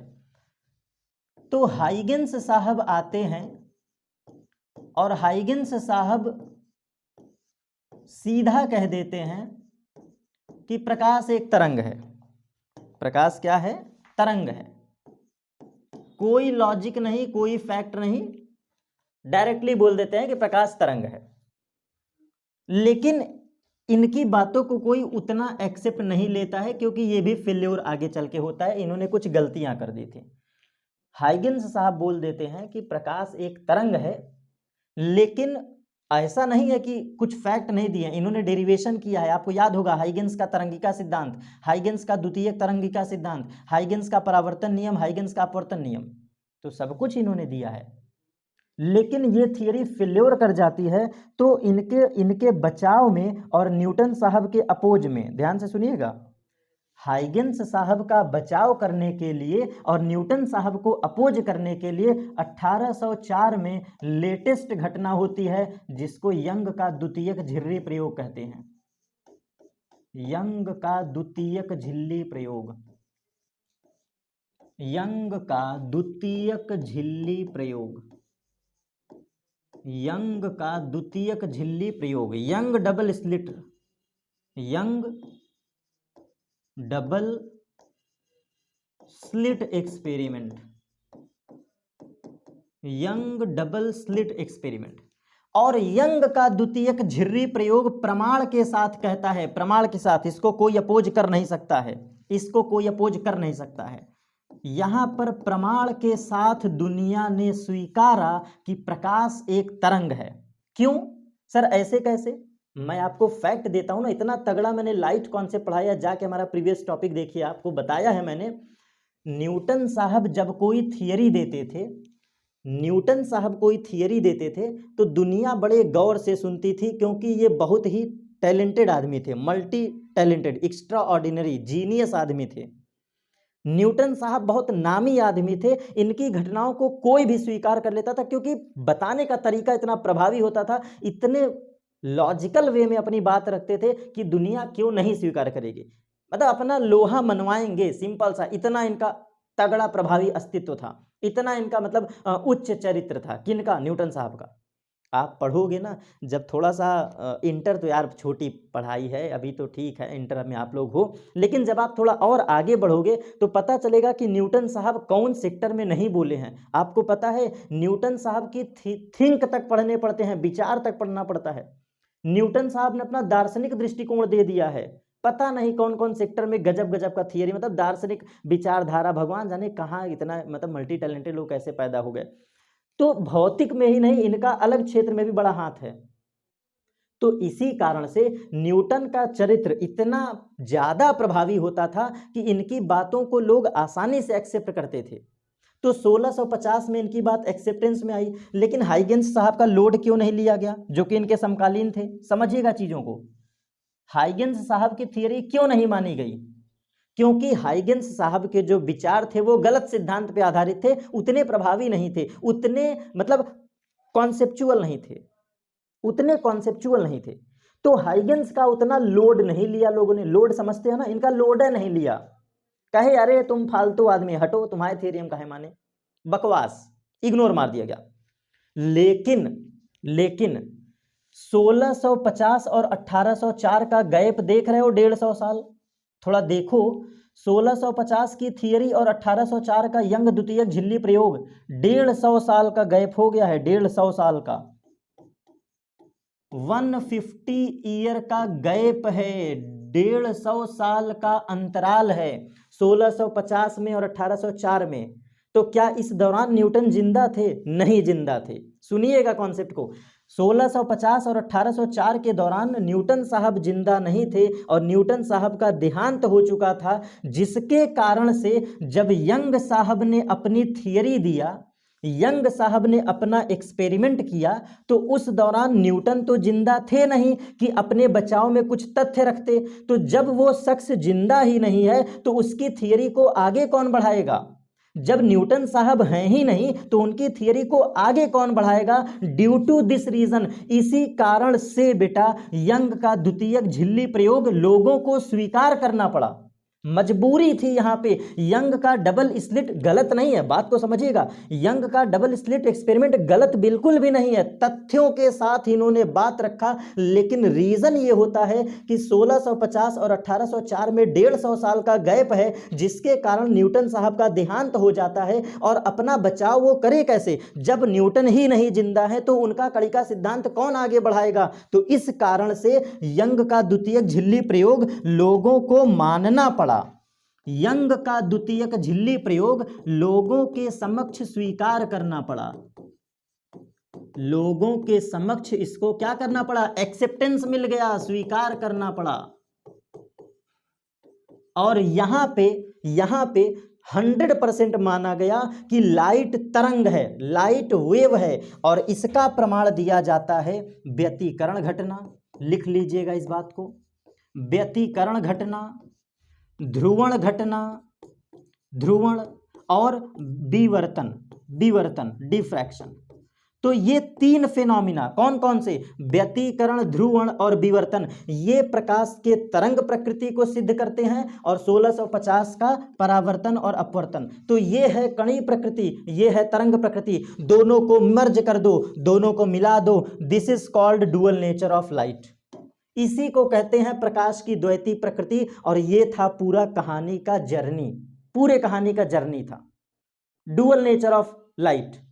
और अभी खत्म नहीं हुआ, अभी भी कहानी खत्म नहीं हुई, बस 2 लाइन और सुन लो और पूरा डुअल नेचर समाप्त। अभी कहानी समाप्त नहीं हुई है। और तब यहां पे आते हैं मैक्सवेल बाबा सामने आए। मैक्सवेल यही 1804 के बाद 1865 में सामने आते हैं मैक्सवेल साहब, मैक्सवेल साहब। और मैक्सवेल साहब ने बिल्कुल धड़ल्ले से कहा कि भैया यंग साहब तुम भी गलत और भैया न्यूटन तुम भी गलत। बात को समझना, बड़ा खतरनाक कॉन्सेप्ट है, तगड़ा, मतलब एकदम मजा आ गया, मतलब क्या बोलूं, मुझे मजा आ रहा है, तो उम्मीद करता हूं आप भी मजे में होगे। मैक्सवेल साहब ने कहा कि भैया न्यूटन तुम भी गलत, भैया यंग तुम भी गलत। तो यहां पे इन्होंने कहा कि लाइट जो है ये न कणी है न वेव है, एक्चुअल में लाइट रेडिएशन है। लाइट क्या है? रेडिएशन है, विकिरण है। प्रकाश हमारी क्या है भैया? रेडिएशन। साथ ही साथ ये विद्युत चुंबकीय तरंग है, विद्युत चुंबकीय तरंग। प्रकाश जो है ये विद्युत चुंबकीय तरंग है। और जो रेडिएशन होता है, जो रेडिएशन होता है ये डुअल नेचर को शो करता है। और ये बातें यहां पर लोगों को एक्सेप्ट करना पड़ा, डुअल नेचर ऑफ लाइट। और बाकी इतनी बातें अगर आप बता देते हो कि मैक्सवेल ने भी प्रकाश को ये सारी चीजें बताया, एक्सप्लेन किया, तो कम नहीं है, फैक्ट सफिशिएंट है। और अगर इनको भी तुम ना बता पाओ, मतलब इतना बताने के बाद भी अगर और नॉलेज की मतलब एकदम मतलब बिल्कुल सोच रहे हो नॉलेज एकदम तगड़ा वाला दें, बिल्कुल मतलब भौकाली वे में एकदम जबरदस्त वाला, तो आप एक फैक्ट और रख देना, एक फैक्ट और रख देना। प्लैंक का सिद्धांत 1900 में, सन 1900 में जब प्लैंक का क्वांटम सिद्धांत आता है, प्लैंक का क्वांटम सिद्धांत, प्लैंक का क्वांटम सिद्धांत, तो यहां पर बिल्कुल स्पष्ट हो जाता है कि लाइट डुअल नेचर ही है, लाइट डुअल नेचर ही है। क्योंकि प्लैंक के क्वांटम सिद्धांत में एक्सेप्टेंस किया गया है, प्रमाण के साथ बताया गया है कि जो लाइट है, जो पार्टिकल है, रेडिएशन है, ये डुअल नेचर को कंसिस्ट करता है, डुअल नेचर को कंसिस्ट करता है। और इतनी मतलब इतना जानकारी देने के बाद आप बता सकते हो कि प्लैंक ने प्रकाश वर्धित प्रभाव घटना के दौरान खुद स्पष्ट किया है अपने सिद्धांत में कि प्रकाश द्वैती प्रकृति सिद्ध करता है, एक कणी और एक तरंग। ठीक है, और इन बातों को और तगड़ा दिखाने के लिए आप और फैक्ट ऐड कर सकते हैं। डी ब्रॉगली तरंगदैर्ध्य, डी ब्रॉगली तरंगदैर्ध्य, डी ब्रॉगली तरंगदैर्ध्य। डी ब्रॉगली साहब ने भी बोला है, डी ब्रॉगली साहब ने बोला है मैटर वेव्स जो होती हैं, matter waves, matter waves, de Broglie साहब ने बोला है मैटर वेव्स के बारे में कि यदि कोई पार्टिकल, यदि कोई कण प्रकाश की चाल से यदि गतिमान है तो वो कण तो है ही है, साथ ही साथ उसका तरंग सिद्धांत दिखता है, उसका तरंग स्वरूप दिखाई देता है हमें। डी ब्रॉगली साहब ने बोला है कि यदि कोई कण प्रकाश की चाल से गतिमान है तो वो पार्टिकल तो है ही है, साथ ही साथ वो मैटर वेव में कन्वर्ट हो चुका है, इसीलिए उसका नाम है मैटर वेव्स। तो इन फैक्ट्स के साथ आप आसानी से बता सकते हैं कि प्रकाश की द्वैती प्रकृति क्या है। मैंने बीच में पूरी कहानी और जर्नी को ऐड किया है, इसको आप शॉर्टकट में इस तरीके से बता सकते हैं। 1650 का ये दो सिद्धांत, 1804 का ये दो सिद्धांत, व्यतिकरण विवर्तन ध्रुवण, ये सिद्ध करता है प्रकाश की द्वैती प्रकृति। और इतने से भी मन न भरे तो आप बता दो सन 1900 में प्लैंक क्वांटम सिद्धांत एवं डी ब्रॉगली तरंगदैर्ध्य के अनुसार इन्होंने एक्सेप्टेंस किया है, इन्होंने प्रमाण के साथ बताया है कि प्रकाश द्वैती प्रकृति है। यदि कोई कण प्रकाश की चाल से गतिमान है तो वो द्वैती प्रकृति शो करता है, कणी के साथ ही साथ तरंग। तो अब यहां से मैं अपना नेक्स्ट और इस पूरे चैप्टर का सबसे लास्ट क्वेश्चन लेने चल रहा हूं। ये है हमारा मैटर वेव्स। सबसे last question, matter waves. Dual nature of radiation के बाद अब हमारा कॉन्सेप्ट आता है बेटा मैटर वेव्स का कॉन्सेप्ट। बस यही आखिरी टॉपिक देख लीजिए, फिर हमारा ये वीडियो लास्ट टॉपिक है। इसके बाद हमें कुछ नहीं पढ़ना है, पूरा प्रीवियस ईयर क्वेश्चन का मैंने वन शॉट रिवीजन तगड़े वे में करवा दिया, बस आपको सिर्फ वीडियो देखना मात्र था। मैटर वेव्स, तो आइए चलते हैं, समझते हैं। जो मैटर वेव्स है इसी को हम कहते हैं द्रव्य तरंगे, द्रव्य तरंगे, मैटर वेव्स द्रव्य तरंगे। और इन्हीं द्रव्य तरंगों को कहते हैं डी ब्रॉगली तरंगदैर्ध्य, डी ब्रॉगली तरंगदैर्ध्य। और आपको एक बात बताएं, सुन के बड़ा अच्छा लगेगा, डी ब्रॉगली साहब इतने अच्छे साइंटिस्ट थे। थोड़ा थ्योरम मतलब फैक्चुअल बातें बता दूं, क्योंकि हमारी आदत है बेटा जो कॉन्सेप्ट पढ़ता हूं उसमें पीएचडी करके ही पढ़ता हूं, तभी कोई चीज़ें आगे बच्चों को देता हूं जो प्रमाण के साथ मुझे पता है। जो चीज़ें मुझे प्रमाण के साथ पता है मैं वही बातें आपको बताता हूं। आपको सुन करके ये आश्चर्यजनक लगेगा, आश्चर्य होगा कि जो शख्स डी ब्रॉगली, यही लुइस डी ब्रॉगली, जो डी ब्रॉगली साहब लॉ के स्टूडेंट थे, लॉ के मतलब लॉ समझते हैं ना, एलएलबी, यही लॉ, जो लॉ के क्षेत्र का माहिर प्राणी है उसको फिजिक्स में कहां से इंटरेस्ट आ गया? थोड़ा सोच के अजूबा नहीं लगता? आप इनकी हिस्ट्री पढ़िए, गिवन है, तगड़े किताबों में पढ़ेंगे। एचसी वर्मा किताब को मैं बहुत अच्छे से फॉलो करता हूं, तो थोड़ा सा उसमें हिंट दे दे रहा हूं क्योंकि वहीं पे ये बातें लिखी हुई है। एचसी वर्मा किताब में लिखा गया है कि डी ब्रॉगली साहब लॉ के स्टूडेंट थे, विधि के छात्र थे, इनको फिजिक्स में कहां से इंटरेस्ट पैदा हो गया?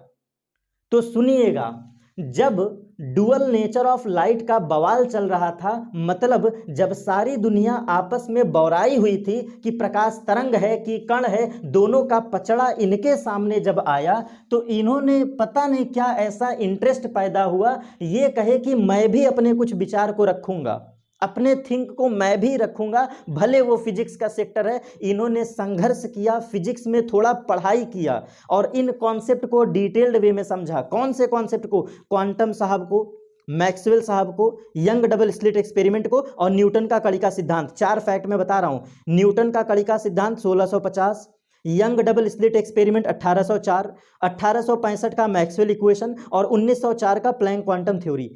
चारों कॉन्सेप्ट को डिटेल्ड वे में पढ़ा, और जिस दौरान आपस में वैज्ञानिकों में वैज्ञानिकों में झगड़ा चल रहा था कि पार्टिकल को लें कि वेव को लें, तरंग को स्वीकार करें कि कण को स्वीकार करें, तो इन्होंने कहा कि भाई क्यों आपस में विरोध कर रहे हो, एक काम करो ना कि दोनों को स्वीकार कर लोगे तो क्या दिक्कत है।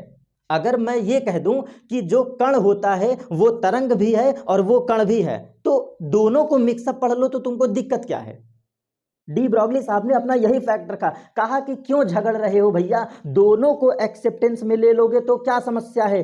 तभी इन्होंने अपना सिद्धांत रखा, और सिद्धांत कहता है, आइए समझते हैं, इनके सिद्धांत को समझते हैं। डी ब्रॉगली साहब ने बोला, according to Einstein equation, Einstein के समीकरण अनुसार, अकॉर्डिंग टू आइंस्टीन समीकरण, आइंस्टीन समीकरण बोलती है किसी पार्टिकल की एनर्जी होती है E बराबर mc², this is equation number 1। De Broglie साहब ने रखा किसी कण का, किसी फोटॉन की जो ऊर्जा होगा E बराबर mc² होगा। सर कैसे, मैटर वेव्स, मैटर नाम ही है मैटर, मटेरियल, तो किसी कण की निहित ऊर्जा E बराबर mc² से डिस्क्राइब कर लिया इन्होंने कॉपी करके आइंस्टीन इक्वेशन। और अगर हम फोटॉन कण की ऊर्जा की बात करें, फोटॉन कण की, क्योंकि उत्सर्जित प्रकाश, उत्सर्जित विकिरण, आने वाला प्रकाश, ये सबके सब क्या हैं, फोटॉन कण से संबंधित हैं। Group of bundle of energy, मतलब क्या कहते हैं उसको, कणों का ऊर्जा का बंडल, फोटॉन कण। अगर हम फोटॉन कण की ऊर्जा की बात करें तो ये होता है E बराबर hν, ये हो गया दूसरा समीकरण।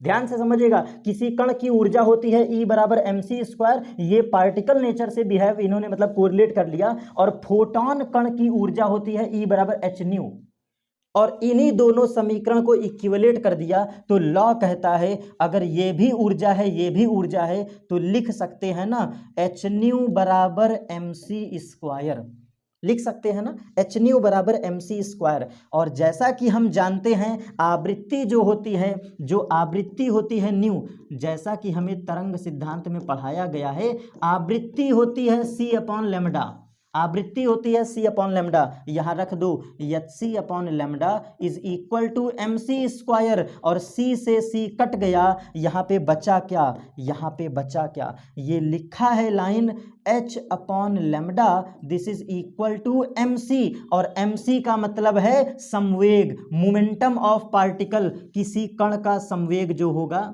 ध्यान से सुनिएगा, जो कण का संवेग होता है ये होता है p बराबर mv, किसी कण का संवेग होता है p बराबर mv। लेकिन यहाँ पे जो मैटर वेव है वो प्रकाश की चाल से गतिमान है, तो हम इस इक्वेशन को सब्स्टिट्यूट कर देते हैं p बराबर mc के साथ, p बराबर mc के साथ, और यहाँ पे जैसे तुमने p रखा तो हमारा इक्वेशन हो गया h/λ is equal to p, और इसी इक्वेशन को कहते हैं, इसी इक्वेशन को कहते हैं डी ब्रॉगली तरंगदैर्घ्य, तो lambda is equal to h/p, ये थ्योरम, ये फैक्ट ही कहलाती है डी ब्रॉगली तरंगदैर्घ्य। इस पॉइंट को आप कोरिलेट कर लीजिएगा। और डेप्थ में जाना है, अगर मैं और डेप्थ में जाऊं तो सीधा सा कॉन्सेप्ट समझिएगा, बेसिक लाइन है, किताबों में लिखने की जरूरत नहीं है, कॉपी में लिखने की जरूरत नहीं है, सुनिएगा। ये एक्चुअल में दो थ्योरम से आया है। एक थ्योरम कहती है नेचर लव्स सिमेट्री, एक थ्योरम कहती है नेचर लव्स सिमेट्री, वहां से इन्होंने उठाया है ये फोटॉन कण की ऊर्जा E बराबर hν, और एक इन्होंने कहा है ये आइंस्टीन की इक्वेशन कि किसी पार्टिकल जो मतलब कोई कण है यदि वो गतिमान है, अगर कोई कण गतिमान होता है तो गतिमान कण का जो पथ है, जो उसका पाथ होता है वो सीधा ना हो करके तरंग के फॉर्मेट का होता है, वेव फॉर्मेट का होता है। तो E बराबर mc² वहां से, और नेचर लव्स सिमेट्री, दो कंडीशंस को इन्होंने बेस बनाया और यहां से इन्होंने कोरिलेट कर लिया अपने इक्वेशन को। कुल मिला के अगर मैं बिल्कुल साम्यावस्था के साथ कहूं, बिल्कुल साधारण शब्दों में कहूं, न्यूट्रल इक्वेशन, जनरल इक्वेशन बोलूं तो E बराबर hν, प्लैंक का क्वांटम सिद्धांत, ध्यान से देखो बेटा, E बराबर hν प्लैंक का क्वांटम सिद्धांत, और E बराबर mc², आइंस्टीन समीकरण, दोनों को कोरिलेट करके इन्होंने निकाल लिया lambda is equal to H by P. अब यहां से आया हुआ क्वेश्चन है, आपके बोर्ड एग्जाम का आया हुआ प्रश्न है, देख लो भैया क्या है प्रश्न, यूपी बोर्ड का आया हुआ प्रश्न, जाके मिलाओ प्रीवियस ईयर क्वेश्चन में आया हुआ प्रश्न। आइए पढ़ा देते हैं आपको। जैसा कि हम जानते हैं काइनेटिक एनर्जी बराबर हाफ एम वी स्क्वायर, सही है। जैसा कि हम जानते हैं काइनेटिक एनर्जी बराबर हाफ एम वी स्क्वायर, अगर हम यहां m से गुणा कर दे तो हमें यहां भी m से गुणा करना पड़ेगा। तो समीकरण में कोई दिक्कत नहीं सर, ये हो गया हाफ एम वी का होल स्क्वायर, यही तो लिखोगे। देख लो बेटा, काइनेटिक एनर्जी बराबर हाफ एम वी स्क्वायर होता है, इसको कोई रोक नहीं सकता है, आपको पता ही है।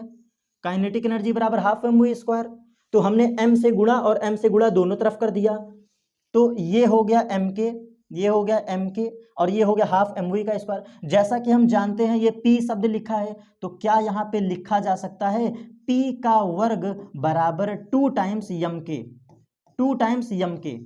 और ये ऐसा संबंध है, ये ऐसा संबंध है जो संवेग, ये ऐसा संबंध है जो संवेग और गतिज ऊर्जा के बीच संबंध स्थापित करता है, संवेग और गतिज ऊर्जा के बीच संबंध स्थापित करता है। तो क्या हम यहां से लिख सकते हैं जो p की वैल्यू होगी वो स्क्वायर रूट ऑफ 2m के, 2m के लिख सकते हैं ना। रिकॉल रखिएगा कॉन्सेप्ट को, नहीं तो सब गड़बड़ हो जाएगा, सब गड़बड़ कर दोगे। ध्यान से समझना, काइनेटिक एनर्जी बराबर half M V square general equation, जरूरत इसकी पड़ेगी। यहां से हमने कोरिलेट कर लिया संवेग का समीकरण, समीकरण नंबर 1 ये वाला। तो समीकरण क्या कह रहा है, p का स्क्वायर बराबर 2m के, so we can note down this relation p बराबर स्क्वायर रूट ऑफ 2m के।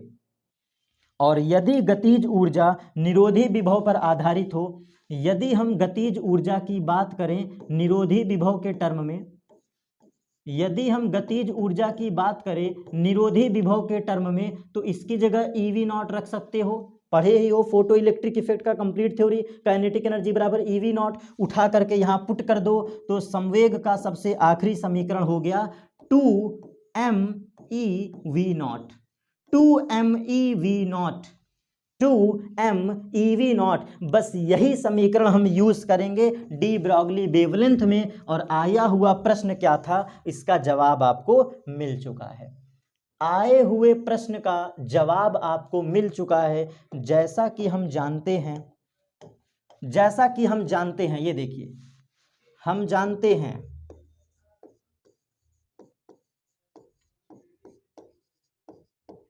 जानते हैं lambda is equal to H by P, समीकरण नंबर 1 ये है डी ब्रॉगली तरंगदैर्घ्य, ये है डी ब्रॉगली तरंगदैर्घ्य,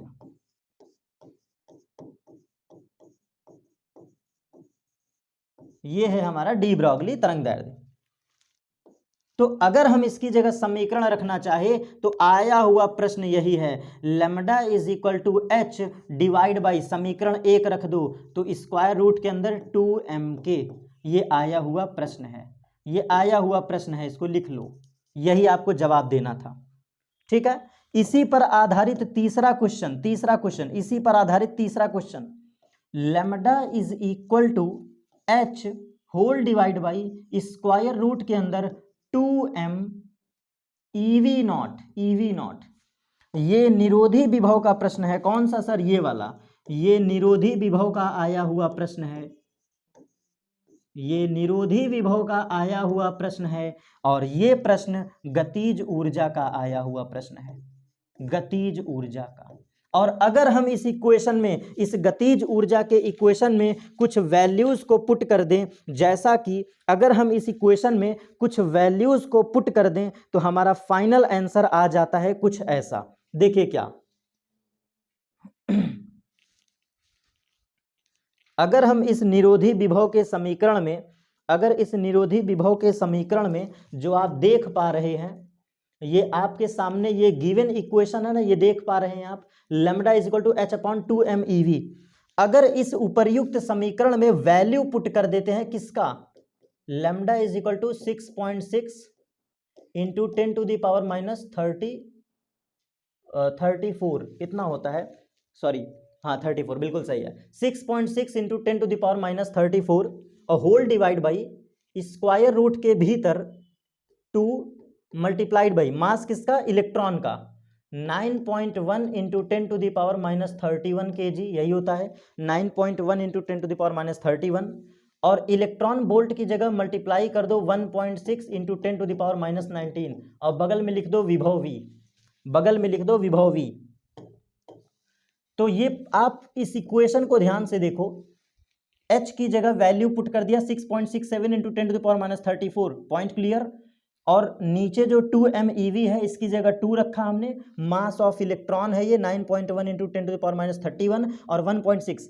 जब आप इस पूरे समीकरण को सॉल्व करते हैं तो लैम्डा का जो आंसर आता है इसकी वैल्यू है 12.27 डिवाइड बाई स्क्वायर रूट के भीतर निरोधी विभव V0, और इसका जवाब है एंगस्ट्रॉम में। जाके देखिए बेटा, यही एक नंबर का बहुविकल्पीय प्रश्न आया था, डायरेक्ट ये आया हुआ बहुविकल्पीय प्रश्न है। देख लो बोर्ड वाले क्या पूछ रहे हैं, बहुविकल्पीय प्रश्न है।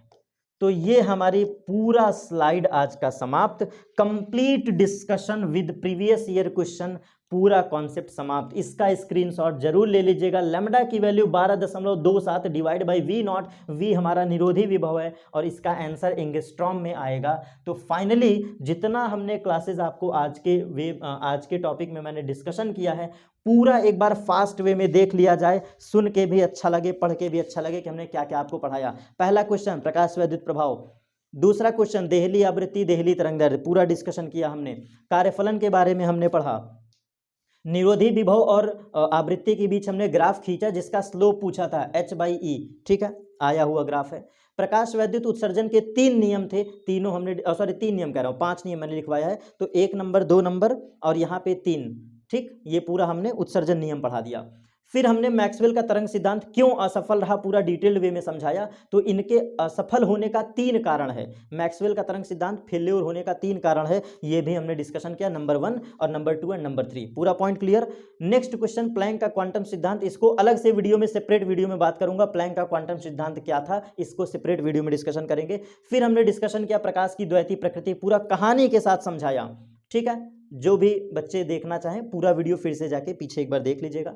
इसके बाद मैटर वेव्स का हमने डिस्कशन किया, डी ब्रॉगली तरंगदैर्घ्य, और डी ब्रॉगली तरंगदैर्घ्य में हमने ये सबसे आखिरी स्लाइड यहाँ पे पढ़ा, ठीक है। तो ये हमारा फाइनल कॉन्सेप्ट कंप्लीट। उम्मीद करता हूं कि आपको समझ में भी आया होगा और बहुत इजीली हमने पढ़ाने का प्रयास किया, धीरे धीरे धीरे धीरे, चाहे इसको 1 शॉट रिवीजन कर लो, चाहे इसको कंप्लीट डिस्कशन कर लो, सब सेम ही है। तो मिलते हैं अपने नेक्स्ट टॉपिक पर एटॉमिक स्ट्रक्चर के चैप्टर के साथ। Thanks to all of you, video को एंजॉय करिए।